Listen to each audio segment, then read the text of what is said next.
Ladies and gentlemen, please take your seats. The show's about to begin. Sam, let's put on a show. Let's do it.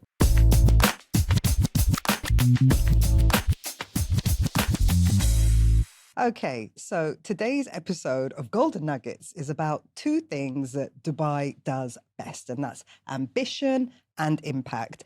And my guest today is someone who embodies both. I've got Sam McCone, who is the managing partner of McCone Properties, which is one of Dubai's most respected homegrown agencies. Been around since 2013, but we're going to get into the story of the backstory very soon. And we're going to dive into some truths behind Dubai's real estate market, what's driving the current surge, and if anything is due for correction, and how population growth and even holiday homes, because you've got holiday homes as well with McCone Living, are setting the trends behind what's really behind the headlines. Another thing that we're going to talk about, which we haven't really spoken about, is like the humanity side of the business. So Sam is about to do a 200-kilometer run for charity, and he's going to tell us all about that. This is Golden Nuggets with Silvia Eldawi. Let us get into it. Now, Sam, we're going to talk about the market. Start with, you've witnessed Dubai's market cycles since 2013, so you're not one of the, post-COVID born agencies. And if you had to define the market as it stands right now, what would you say? I'd say extremely resilient, right? I mean, we've had a lot of years of strong growth post-COVID. And, before COVID happened, there was always this question of when are we going to hit the bottom? Everyone was constantly asking, when are we going to hit the bottom? Every year it was dropping 5, 6, 7%.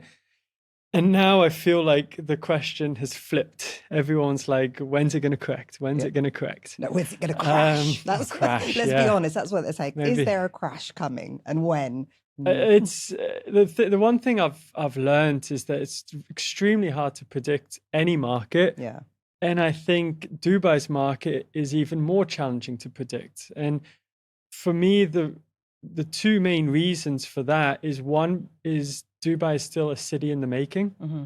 Even though it's now considered a relatively large city and it's on the map globally, I still think it's still a fraction of the size and importance that it's eventually going to have. It still has a very, very long way to go. And being someone that grew up in Dubai, I've seen that emerge. Like, I remember when we used to go on summer holidays to Belgium, where my mum's from.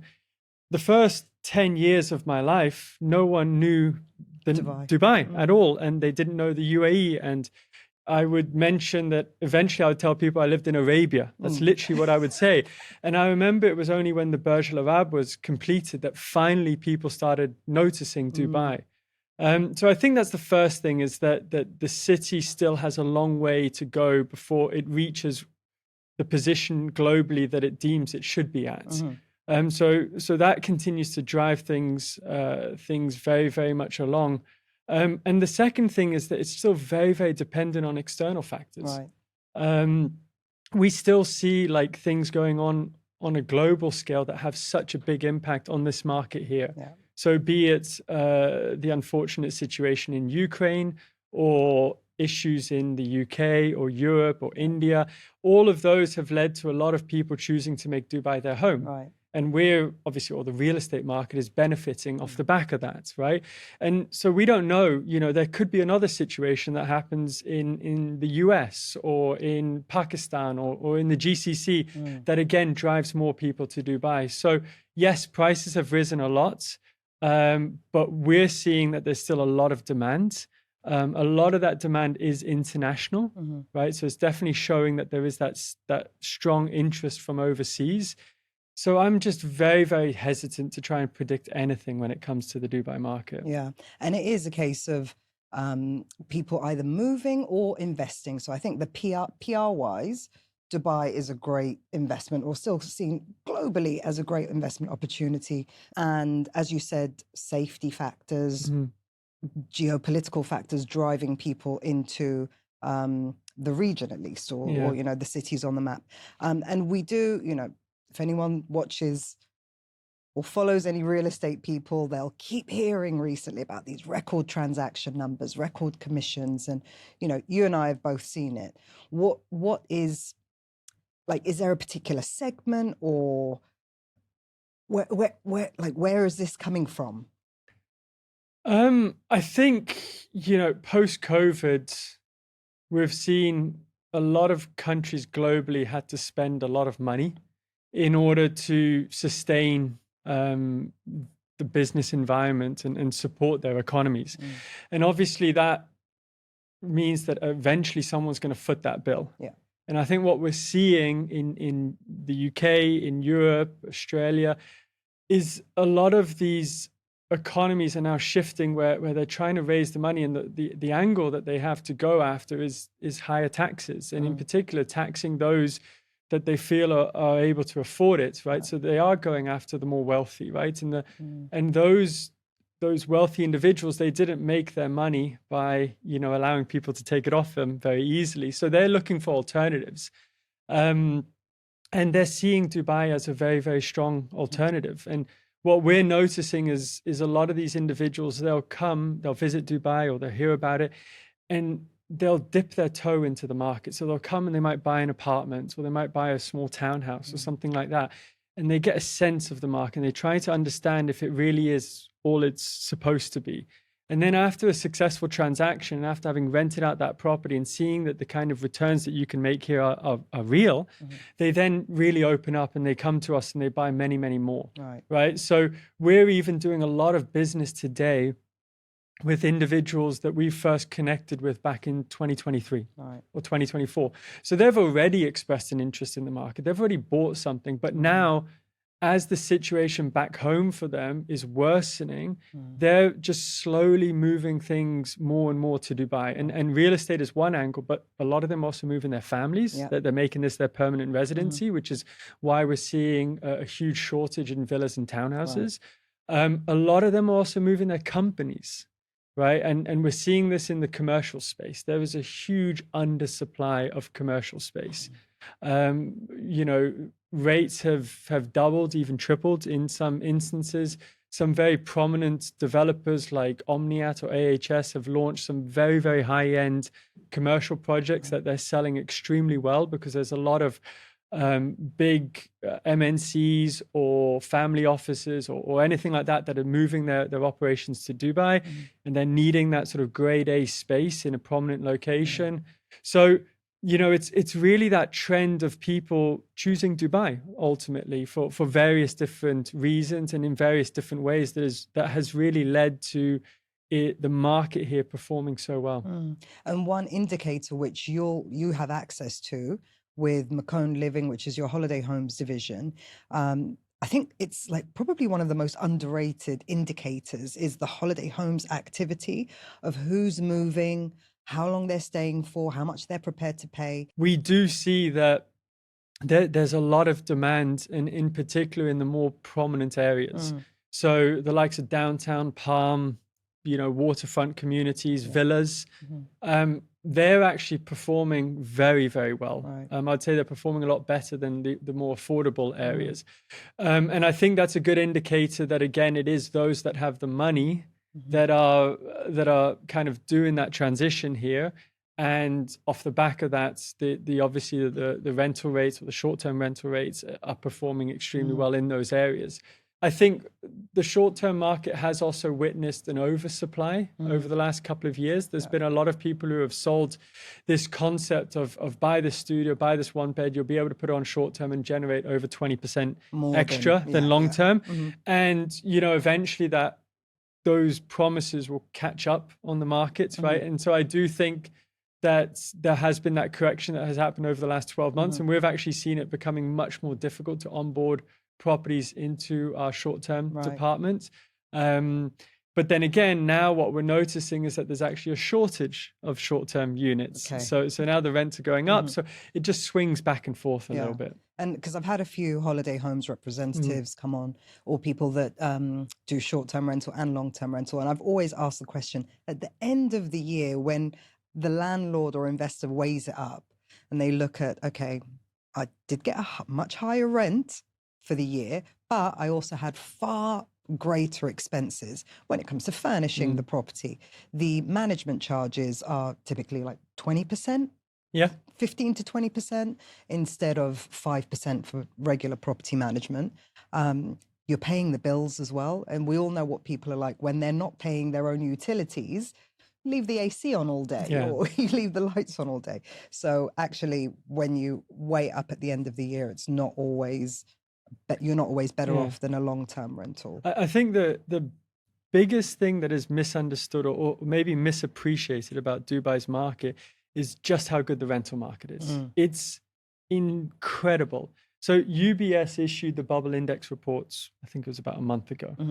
And I was looking at it the other day, and obviously, you know, the sort of headline for us is that Dubai is now considered an elevated status when it comes to the bubble index, right?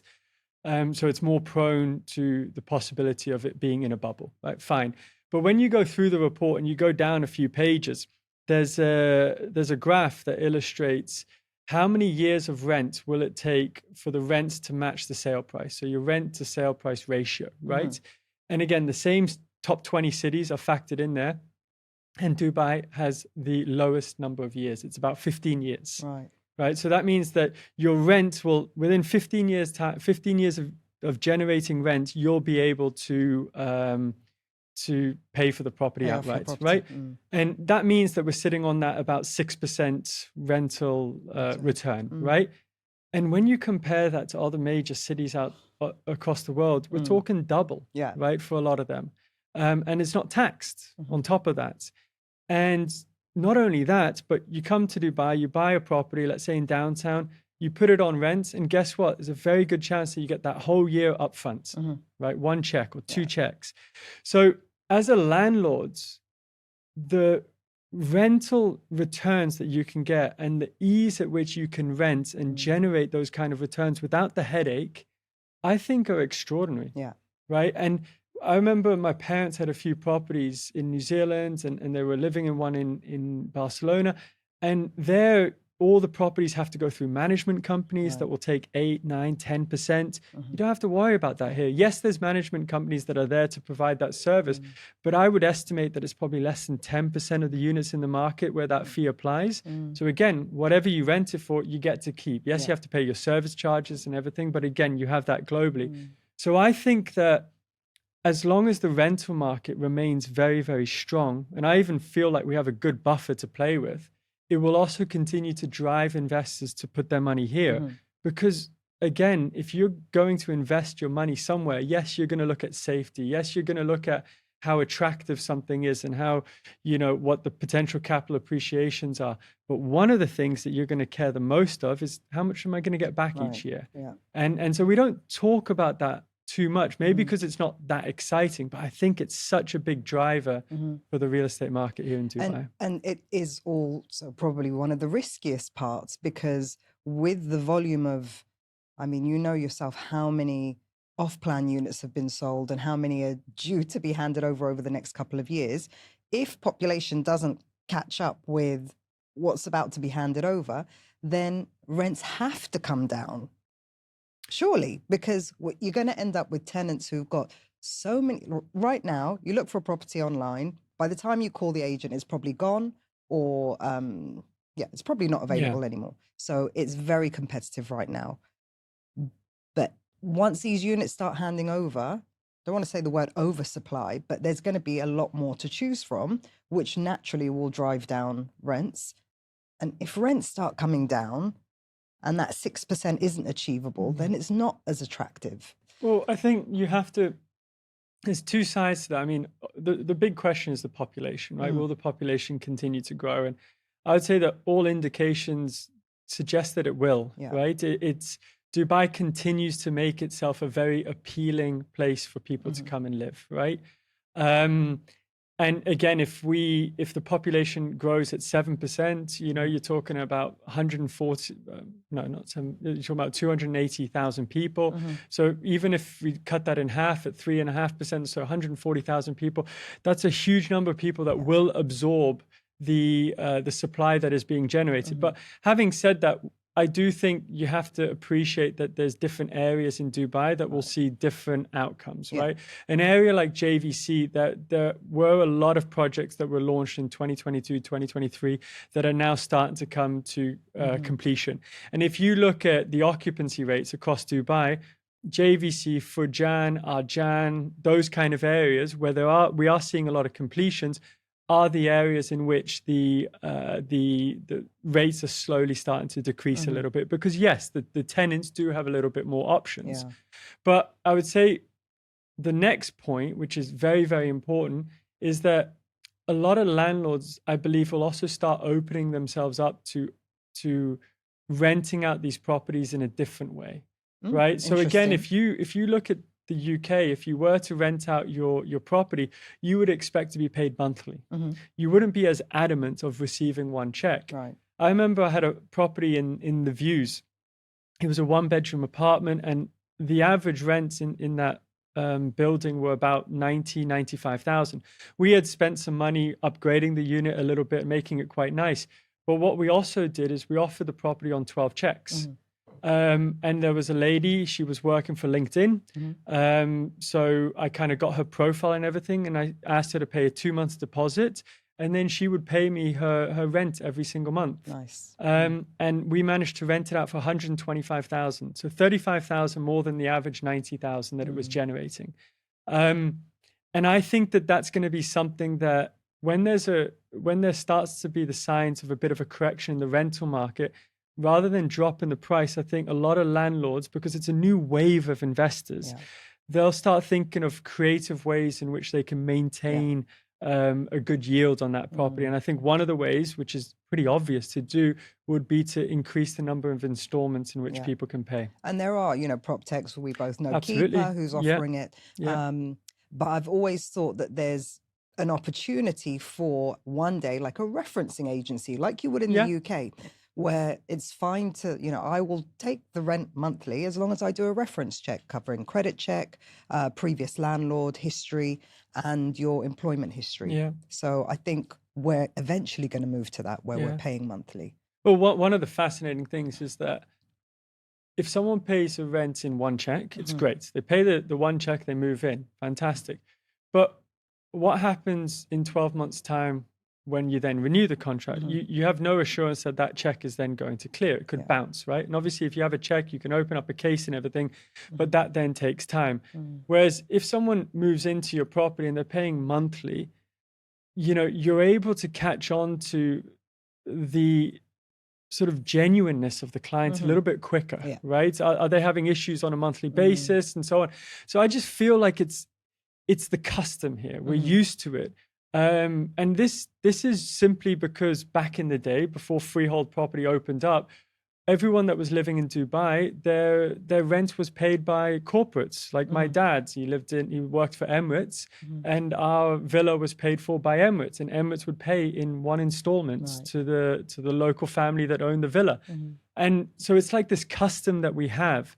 But I feel it's one of the things that we do need to change, because if you were moving over from the UK, and let's imagine you had saved, I don't know, £10,000, let's say. It's a good amount of money, right? Take people quite a lot of time to save that kind of money. And then they come to Dubai and they think, okay, I'm going to be spending, let's say, £2,000 a month. So I've got, 5 months worth. And then bam, all of a sudden, the property that you want to live in, you're having to pay, even if it's 4 checks, you're having to pay 3 months up front, plus 5% deposit, plus 5% commission. And it's just a very, very large cost. And I think we have this up our sleeves. We have this change that can be made. And if we did make it, it would make it a lot more flexible for a lot of people to move here. So yes, we've seen a lot of people come and we've seen prices go up, but I still feel like we have these cards up our sleeves that could further help the market perform even better than it already is. Yeah. And I recently went through the process of moving out of my rental property, moving into another rental property. And it's probably the third time I've done it in 9 years.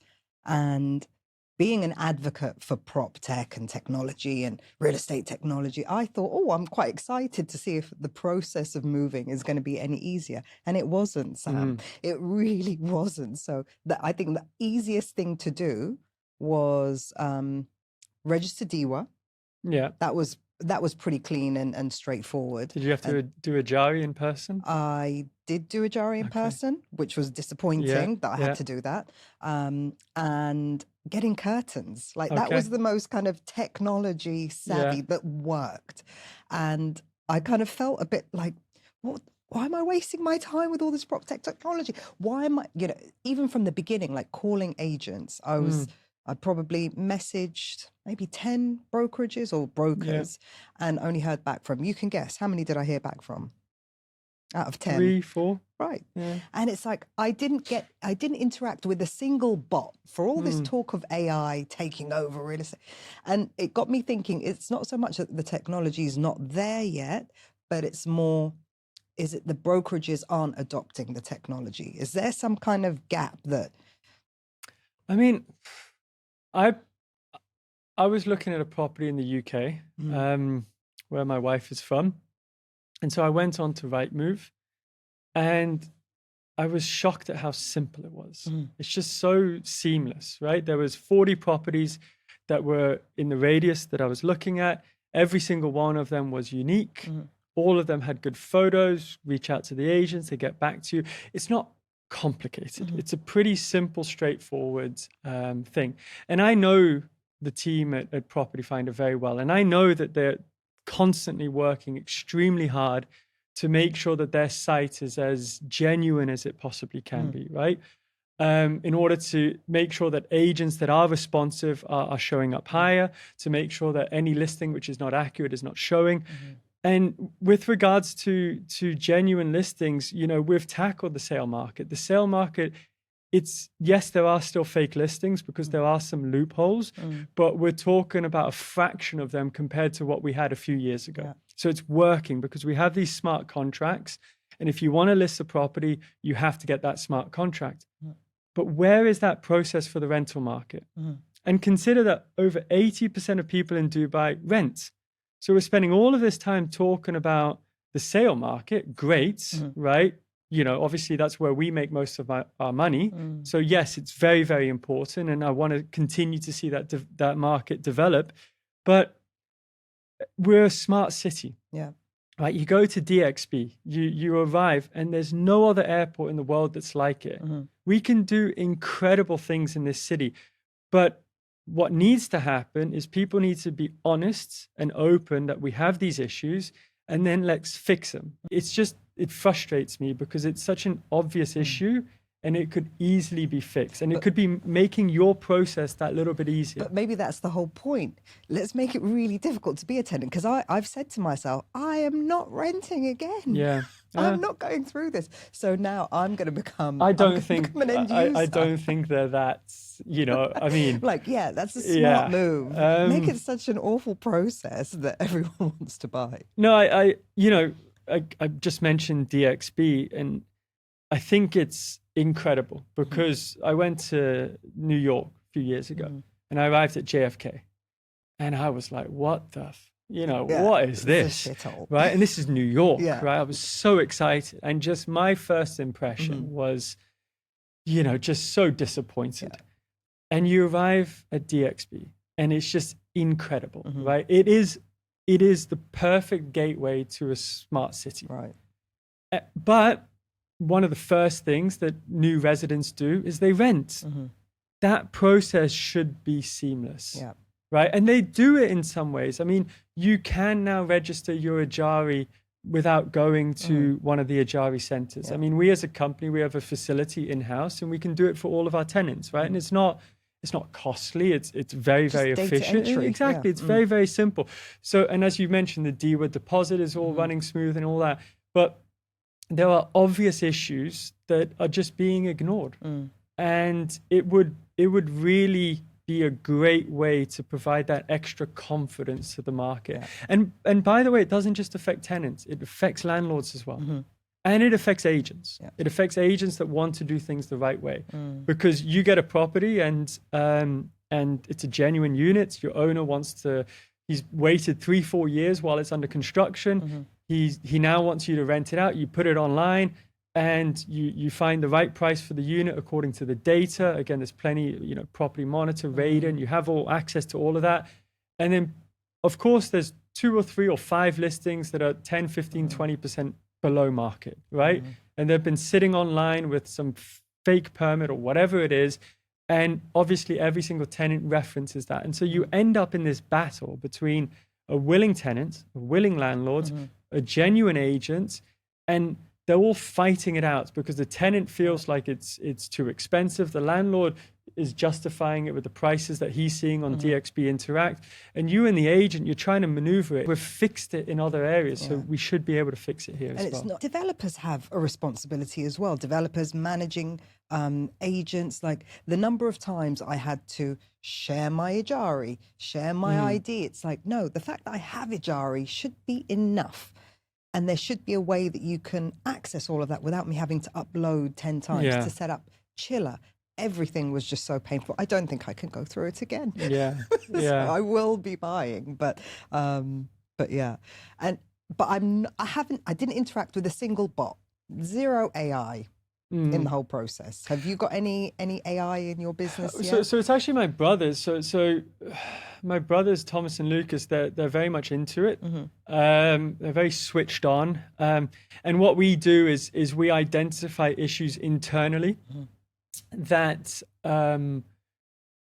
where we feel that AI could really help us improve the overall operations. So from the outside, there's nothing, right? But internally, we're accessing listings through AI. We're being able to facilitate the communications from the agents to the company, finding things that are of importance to them through AI, getting listings sorted in a more efficient manner through AI. So, and it's an ongoing process for us. We're still in sort of early days, but that's where we feel that the most, the largest impact will have. I think it's very obvious to say that, you know, AI agents could be doing lead qualification, all these things, but I feel that it hasn't been adopted because unless it's really going to be that much better than a human, you don't want your clients to be interacting with an AI. With a bot, so it's like we're on this precipice where unless the technology really gets that much better, because I have people, they come to me and they show, you know, lead qualification through AI, or they, again, cold calling through AI, whatever, right? And it's, you can tell, right? Anyone can tell. And I think at the moment, it's just not there. It's not ready yet. It's not there. And that's why companies are not yet adopting it. And it's exciting to talk about it and everything, but unless someone comes along and really builds something that's 10x what we've seen previously, I think that will continue to be the case. So it is, you know, there you have it, like PropTech founders or AI company founders. Brokerage owners are ready to adopt agentic AI or agentic systems, but it's not quite there yet. So just brush it up, make it too hard to think that this isn't real. And yeah, is there any other technology that you would like to be pitched? Is there anything that you're like, I wish someone would invent this? I don't really know. I mean, the longer that I work in this field, so I'll sort of preface that a little bit. I never worked for a big company. So I started off in a relatively small company. The first day that I came to the office, there was no one there. I had to wait until 10 a.m. for someone to show up and let me in. So when I started real estate, I really had to figure it out all on my own. And then when I started the business, I actually started it with my mum. And so there's the two of us just literally winging it, right? No clue. And, you know, for many, many years, that's what I did. But post-COVID, we've really grown the business a lot. And I've started to sort of really appreciate what is needed to run a smooth operation. And that's where systems come in. Right. And so the longer that I do this job, the more appreciation I have for fundamental systems. So I could sit here and say, I'd love to see this PropTech working or whatever.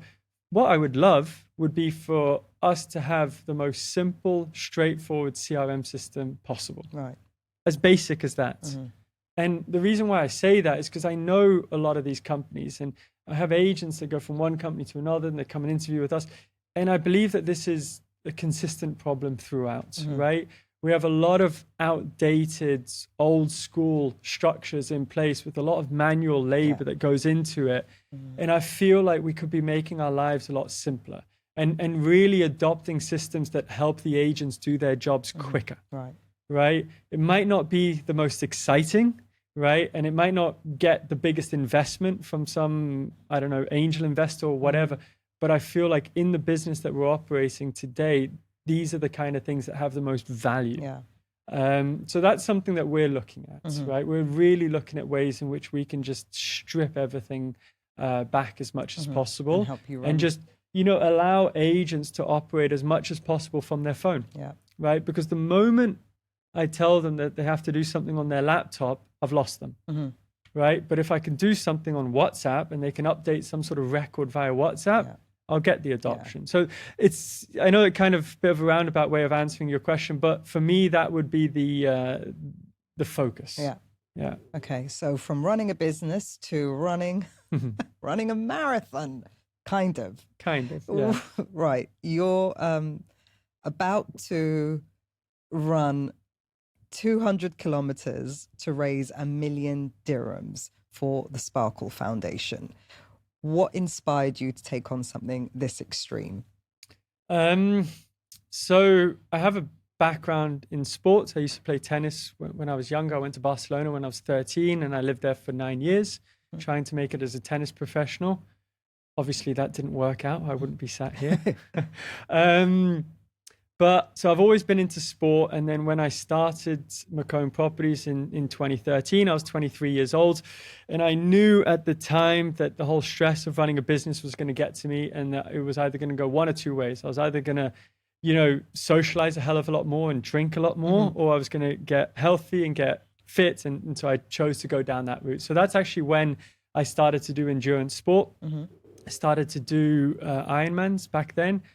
And I immediately fell in love with it. I really enjoy being out on my bike or running or swimming and being pretty much on my own. And it's sort of my chance to meditate, right? Everyone's got their own thing. For me, that's always been it. I like to kind of tell people it's when I'm sort of the best version of myself, the clearest mind. And a lot of the decisions I make happen while I'm on a run.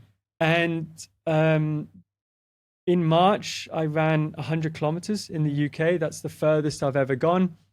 And I was really looking for a reason to do another challenge.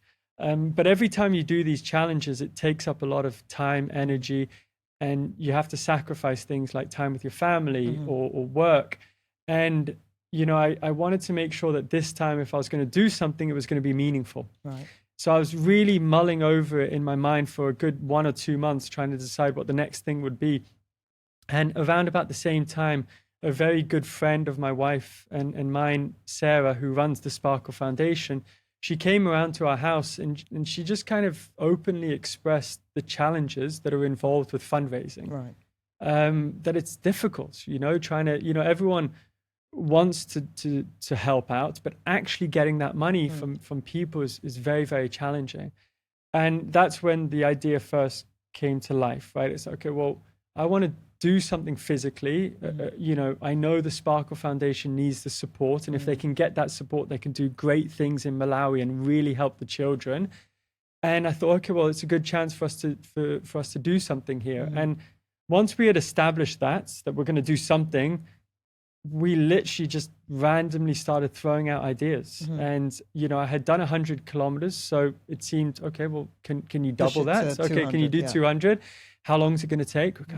I did the 100 kilometers in 11 hours, 48 minutes. Could I do the 200 in 24 hours? It's kind of like, in theory, possible, not easy. And then we started speaking about what we could raise. And this was a huge thing for me because I know some people who have done incredible athletic accomplishments, right? There's a guy called Sean Burgess who has the world record for rowing the longest ever consistently, Guinness World Record. There's an individual that's ran, I think, something like 50 marathons in 50 days. Again, there's all these things going on. But I haven't really seen anyone that's been able to really raise a lot of money. And so I kind of wanted to set a really ambitious target. So I just said, okay, what is it that you need, in the Sparkle Foundation? And tangibly speaking, what could this deliver? And they recently acquired their 4th site. and they want to build a fourth school there. And if they manage to pull that off, they're going to be able to educate, provide nutrition, healthcare, and community support for up to 5,000 children. Wow. And in order to do that, they need just shy of $1 million dirhams. Right. And it's like, okay, well, let's go for it then. That's Let's the make it target. $1 million, right? And I tell people that for me, the challenge is just as much about running the 200 kilometers as it is about raising that 1 million. If I do the 200 kilometers in the 24 hours, I'll be delighted. But if we don't raise the 1 million, I'll be extremely disappointed. Right. Okay. I like, for me, that's important. I want to really prove that that's possible. Because I know here in Dubai, we have the money. Yeah. And I just, would really love to reach out to as many people as possible and pull on their heartstrings and show that it's possible. Because if we can do it, then maybe the next time someone tries a challenge, maybe they'll be able to get a little bit more as well. That's amazing. I mean, I've been bragging. I'm going on a little personal wellness journey. Nice. And I challenged myself to 6 kilometers a day on a running machine, but not running. I'm just walking at like 5.5 kilometers an hour. And I feel really accomplished. That's great. So I'm just, now that I know that you're doing 200 in a day, I'm just trying to do the maths of like, that would take me, I don't know how long that would take me, but it's nowhere near. So I would, hats off to you. That is 200 kilometers is incredible. 1 million is definitely achievable. We've got some real money bags that watch this show. I'm talking to you. So I'm going to leave the link in the description down below and donate whatever you can. Because, there's enough of us. We've got 26,000 subscribers on YouTube. There's some big players that watch the show religiously. So dig deep and click on the link below. Look, my wife and I, we went to Malawi in 2022. My wife kind of organized it all and I just stumbled along, right? I didn't really think too much of it. And here in Dubai, we live these incredible lives. And don't get me wrong, it's a very competitive environment and we work really hard for everything that we achieve. But once you see, the conditions that other people live in and, just how far the money can go for them. It humbles you. Yeah, it does, right? And we've been able to help out the last few years on a personal level. But this year, we've really tried to take it to the next level. So as a company, we've been supporting the Sparkle Foundation as well. But, something like this, one of the things I really want to get across is that, the dirhams that you have in your bank account, 1,000 dirhams, you could spend that, on a meal, right, here in Dubai or brunch for two or whatever. It just means so much. And we had it the other day where actually a lady from our office, her and her husband, they donated 10,000 dirhams to the cause. Nice. And it just meant the world to me. And we've actually recently, Property Finder's gotten involved. So they're going to be main sponsors of the event. Nice. And that's huge, because obviously they're a company that I've been working with now since 2013, and we've sort of grown together, right? And I just really, really want to highlight to everyone that, this is, forget about my run, forget about anything else. Like, if we can just hit that 1 million dirhams, the amount that will help these children that really have very, very little. But don't get me wrong, they're super happy. That's one of the ironies, right? They have so little, but they're happy with. They're happy, exactly. But there's still basic things that they deserve, and the Sparkle Foundation is doing that. They've committed their lives to doing that. And I would just be so, so grateful if someone could donate. And if anyone who owns a real estate company, if they want to donate and it's a decent amount, I'd happily shout and rave about their company. I don't care, right? I really, really just, this means a lot. Love this. So that would be good. Okay. So talk us through what is actually happening. So you're running 200 kilometers in one day by yourself, or is there a group of you? Yeah, so we're doing along Kite Beach because logistically it's incredible, and there's a place nearby called Surf House, which is somewhere that my wife and I and our son, we love. We go there like 3-4 times a week. So we're going to start at the 0 point of the running track. And I'm going to be running basically up and down a 3-kilometer stretch for 24 hours. Wow. Okay, so you just, I mean, I'll come and watch. Yeah, that'd be great, you know. So at least that's one way to get involved. Just come at some point to watch you run. I mean, I'm going at a relatively slow pace of just over 7 minutes per kilometer. And it's just going to be, I don't have any issues with that. I don't mind sort of the monotony of it. But you know, the idea is that we'll be coming back to the aid station, the zero mark, at least 33 times. So we're really encouraging people to come along, to join, to run a little bit of it with me if they want, to post about it, shout about it on social media, get the awareness out there.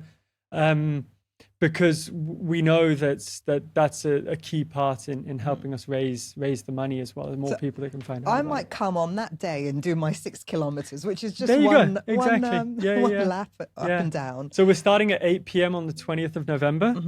And then I'll be going all the way until 8 p.m. on the 21st. And then I'll just fall into a heap and cry myself to sleep. Right. Food, how does it all work? Are you stopping for breaks? I don't think I'll have the time to stop. I'll have to keep moving. But we'll obviously have like the aid station at the 0 mark and probably at the 3-kilometer mark, which is where Salt is. Okay, yeah. Salt is also open 24/7, so I've got my eyes on it as well. If I get peckish, you know, have a burger or two. That's the great thing about running that kind of distance. You can eat whatever you want while you're running, or you're going to stop? Yeah, while you're running. Okay. So I remember when I did the 100 kilometers in the UK. I mean, I was just anything I could get my hands on. I was just eating it. Because you need to, because you're burning about 500-600 calories an hour. So over 24 hours, you know, you're looking at, you know, 14,000 calories, you know, so your body is just in this. A salt burger would do that. Yeah, exactly. It would just, So yeah. Okay, and let's talk about your preparation mentally and physically. So when did you got November 20th is the day? So it's just over 2 weeks, weeks tomorrow. When did you start prepping? I mean, I know you've done over the summer. So it started quite gradually. I just started going on a few sort of longer runs here or there. But I engaged my old coach, someone who I used to work with a few years ago. I engaged him about a month ago, I want to say. And then all of a sudden it got very real. Yeah. So I've been working on like a program that he's been setting out for me. And, you know, I'm running, I'd say about 5 times a week.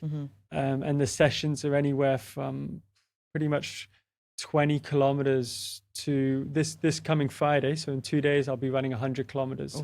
And that'll be my biggest training run. And then after that, I'll start slowing down a little bit and taking it easy. What about diet or mental prep or anything? Diet, just trying to drink as much water as possible, stay hydrated and eating clean, right? So, you know, trying to make sure that get your protein in and all those basic, we know it's all the same, but just maybe a little bit more. But you don't actually necessarily want to change too much, right? You just kind of, you don't want to throw in anything that's going to throw you off or whatever. But the mental side has definitely been a big challenge. I mean, like, you know, I'm a father, and one of the things I like to do is I like to be there when my son wakes up at 7 in the morning. So I've had a few days where I've had to run 50 kilometers, and, you know, it's going to take me about 6 hours. So what I've done is I've started at 1 a.m. And I think I messaged you the other day. I think you were kind of, you know, talking it up, and I was like, it was 8 p.m. or whatever. And I was like, okay, I got to get to sleep because I've got to wake up at midnight to go on that run at 1 a.m. So there's been those challenges, right? It's, but that's great because waking up at midnight and going for a run at 1 a.m. is a great way to callous the mind. And that's like a David Goggins sort of saying. Theory. Yeah, exactly. So like you put yourself in these really difficult situations in training so that when you get to the day of the event, you know that you can do it. Right? You've been there before. So a lot of my training has actually been tired, right? I had it 2 Fridays ago. I just really didn't want to go out, and I had 30-kilometer run, and I had run 30 kilometers in the morning, and my coach was like, this is brilliant. He's like, love it, you know, because it's going to suck. And it did suck. And, you know, but once I'd done it, it was like that great sense of accomplishment, you know, and having one of the things I love about running is that I can start something now, or I can start something hour zero, and 24 hours later, I'll see the results. Mm-hmm. The thing about running a business is that a lot of the times you're working and the results are intangible. You don't even know sometimes that you've achieved what you set out to achieve. And it might be a month later, 6 months later, 12 months later. So one of the things I love about sports in general is that the results are there. You put in the effort, you see the rewards. Yeah. So, and even if you're watching this after the 20th of November, there's a possibility. It doesn't close this Just Giving link doesn't. So Yalla Give is where we have the link. I think if I'm not mistaken, it's running for another 79 days or so.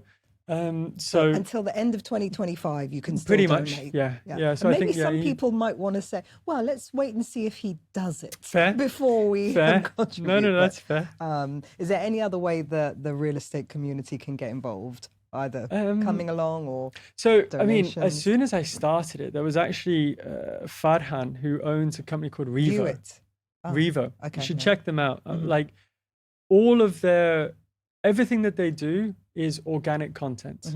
So they don't pay for ads on Meta or Instagram or Google ads or anything like that. They're not on Property Finder by Use or anything. They generate all their business by creating organic content around Dubai real estate. But what they also do is a percentage, usually it works out to being around 15% of the revenue they generate goes towards charity. Right. Incredible. And the guy who actually established Revo, he was telling me the story, and I hope he's okay with me sharing it, but I think it's amazing. He said that he originally wanted to set up a charity. That was his goal, but he realized he's got no clue how to fundraise. Right. So what he did instead is he set up a real estate company. And the moment I started this journey, he was the first one that reached out to me. I posted some videos online, like kind of doing selfies or so as I'm running to kind of raise awareness. He straight away messaged me and he said, look, I love what you're doing. We'd love to help in any way that we can. So he came along, he did a video with me. He shared it with all of his followers. A few other of their agents have joined me now as well. And, it's just for me, seeing that and hearing his story and what he's doing, it's inspired me, right? And it's made me realize that for the last few years, we've had every opportunity to do something, and there's been this other company out there that I've considered competition when they're not competition. They're just doing a great thing for other people.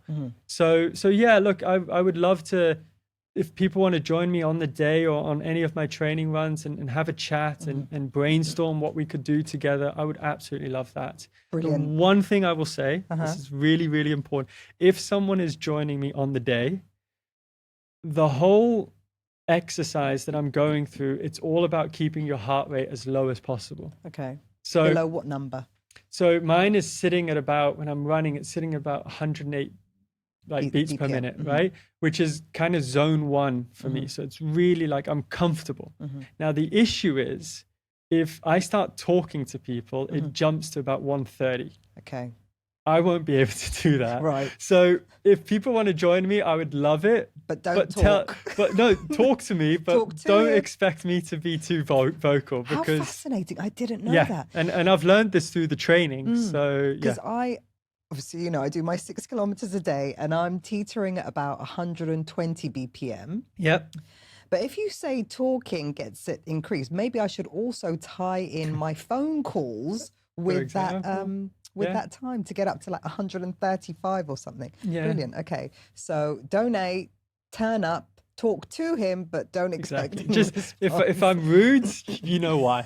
That's basically the gist. And fair play, Farhan. Well done for getting involved. Yeah. And okay. I would love some of the big real estate guys to come and join or to donate or to do whatever. I think that would be incredible because the real estate world is so competitive, and we are, right? It's in our nature. I mean, I want to beat them, right? In everything we do. I do. We've got the Property Finder Awards coming up, I think in 3 weeks or whatever. And we have that. That's what, drives us.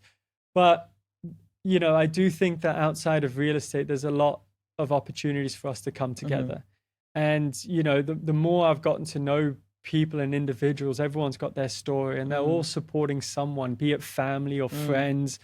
And I think a lot could be achieved by sharing in that way. So I think it'd be fantastic. So are you actually challenging someone to come along and do the whole 200K? I would love with the you? likes of Firas, Lewis, Abdullah, all of them. Like, again, that would be just incredible, right? And hey, it's the 30 Dubai Run and 30 by 30 challenge, so great time.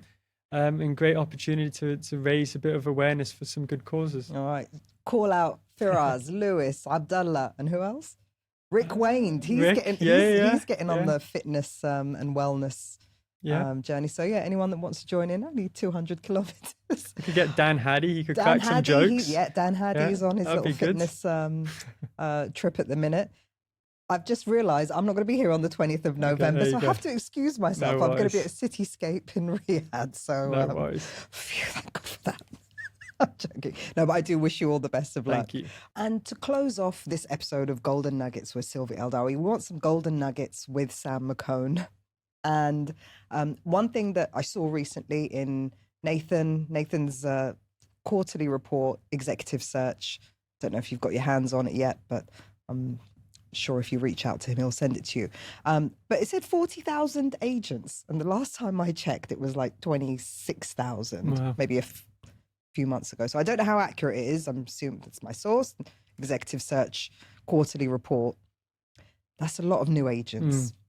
From someone who's been an agency owner for over a decade, and you've been in the industry for a bit longer.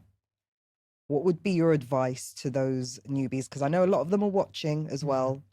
Someone said the other day, it's like Golden Nuggets is like the starter kit for new real estate agents. But what's your message to them? What's your words of wisdom, Golden Nuggets? Yeah, I think, look, I remember when I first started real estate, I used to invite people for lunch just so that I could get an hour just hearing their stories. So I fully agree with that. Golden Nuggets is a great opportunity for people to hear from others that have been there and done it, right? So great chance to sort of learn those stories and really make sure that they, adopt as much of it as they can in their own careers. But for me, the market has way too many agents. You just have to do some like very, very quick maths. Let's say 40,000 agents. We're not even going to count the unregistered agents. So let's say 40,000. The taxi drivers. Exactly. And typically speaking, on any given month, there's usually about 12,000 sale transactions. Right. So that means that, the average agent, doing some quick maths, is doing a sale transaction once every 3 months. So that means that there's not enough, right? There isn't enough volume to cater to those 40,000 agents. So what that means is that if you're average, you're not going to make enough money to sustain this career. So what I think agents should really be trying to do is they should be trying to make themselves valuable to their customers in some capacity. And the only way to do that in a market like this, which has already got some great people in the industry, is to go as niche as you possibly can. Right. And what do I mean by that? If you're working in secondary, focus on a master community, but then focus on a tower, right? Because that is something that if a new agent started tomorrow and they wanted to compete with me, if they picked a tower in Dubai Marina, let's say Princess Tower, within a month, they could be much better at Princess Tower than I could be. And as they kind of continue to do Princess Tower and they learn all the layouts and they learn all the owners and they know the transaction history and they can tell which unit is in high demand and which one is struggling, what the rents are and so on, they'll be valued by their customer and it will translate when they're dealing with that customer. And if you go to off-plan, I would say the niche that people should be focusing on should be a particular international market.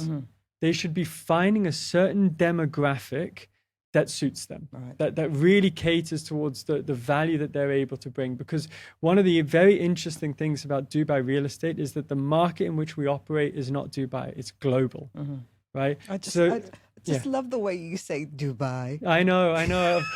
For someone that's lived here my whole life, apparently I say it wrong. But you do say it wrong. What can I do? So here's my challenge to you. Dubai. Dubai. Dubai. But I'm pretty sure most people are saying it wrong then. Well, no, yeah, most Brits say Okay. Dubai, Dubai. which is also wrong, but it just kind of rolls off the tongue. Yeah, I'm off to Dubai in November. Yeah. You know, I'm off to Dubai. But yeah, technically, Dubai. And Abu Dhabi is Abu Dhabi. No, Abu Dhabi. Abu Dhabi. Yeah. There we go. All right. Back to your Dubai. Yeah, Dubai. So yeah, Dubai's on the global arena, right? Yeah, I think it's just extremely important that they find niches in some capacity, because then they can be the best at that domain with those clients. They're more niching down with a particular developer. Like, I like working with. For example, would that be? Yeah. Would you that advise would be as well? one. I would even go further though, because the issue you have with a lot of developers is that, you know, especially the big boys, they do so much. They do so many different price points, different areas. You know, the best agents that we have, they're, let's say, in off plan. One of them operates out of a European market, and she has identified like her target. The other person operates out of an African market, and she has identified her target market, right? And all of their clients, they come from that same domain. And I think what that allows them to do is that every conversation that they're having, it's the same conversation. They just get better at repeating the same kind of thing. Yeah. It's like when you would have done your first podcast, it would have been a lot more difficult than doing a podcast today because you've done so many. So you kind of get used to it. Yeah. And one of the issues that I think too many real estate agents fall for is that they kind of, one day they're doing this, the next day they're doing that, and they become average at a lot of things. Yeah. And because the market is so saturated, clients won't tolerate average. They want to know they want exceptional. Exactly, they do, and it is going to be the exceptional that will make the money. So my advice would be really harness your niche and stick to it, and realize that you know, one of the things, I'm going to bring this back to the run, but you mentioned doing 6 kilometers a day. There's a lady called Courtney DeWalter, and she's an ultra runner. She was a school teacher. And she started her ultra journey by doing like a 5K, a 10K, half marathon, 50K, 100K. It compounds, right? Everything we do in life, as long as we stick to it, it all compounds. Yeah. And that's what's gotten me to the point now where I think I've got a decent chance of running the 200 kilometers. I wouldn't have been able to do that had I not done the 100 kilometers, the Ironmans, the 50Ks, the marathons, and so on. True. And it's the same thing with people. If you want to do the kind of figures where you're making millions of dirhams every single year, you're not going to do that just like that. You're going to do that by compounding on the work that you've done previously. So I would really, really stress to new people joining the business, keep your head down, find a niche, and just compound day after day, week after week, month after month, year after year.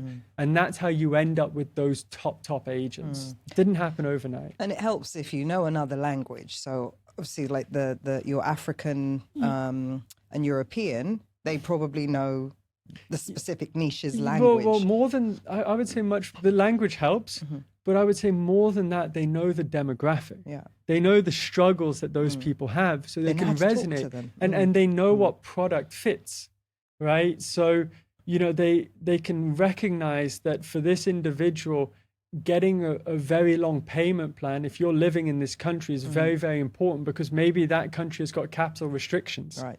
So there's no point of going out there and pitching EMA, right? Because EMA is going to be 80% during construction, 20% on handover. They're going to take one look at it, and even if it's the best project, the best price, they're not going to buy it. But if you know your market, you can understand what it is that's going to suit them, and then you tailor the product to fit accordingly. That. Yeah, and I think a challenge that we're going to have soon, in a couple of years, is transitioning off-plan agents. Those off-plan agents, they're going to have to become secondary agents at some point, aren't they?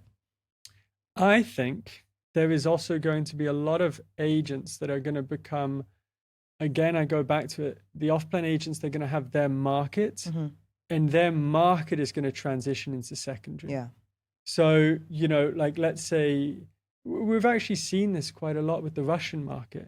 So when the war broke out in February 22, everything was off plan. Now, a lot of those units that a lot of the Russian agents have been selling have now started handing over, or they're now reselling as they're under construction. So what we're seeing is a lot of Russian agents are becoming very active in the resale market. Right. It's not because they wanted to, but it's because their client base has shifted there. Right. So I don't know if it's going to be as much agent-led as it's going to be clients-led. Right. So that's how I think it will happen, because obviously these units will hand over and there will be a secondary market.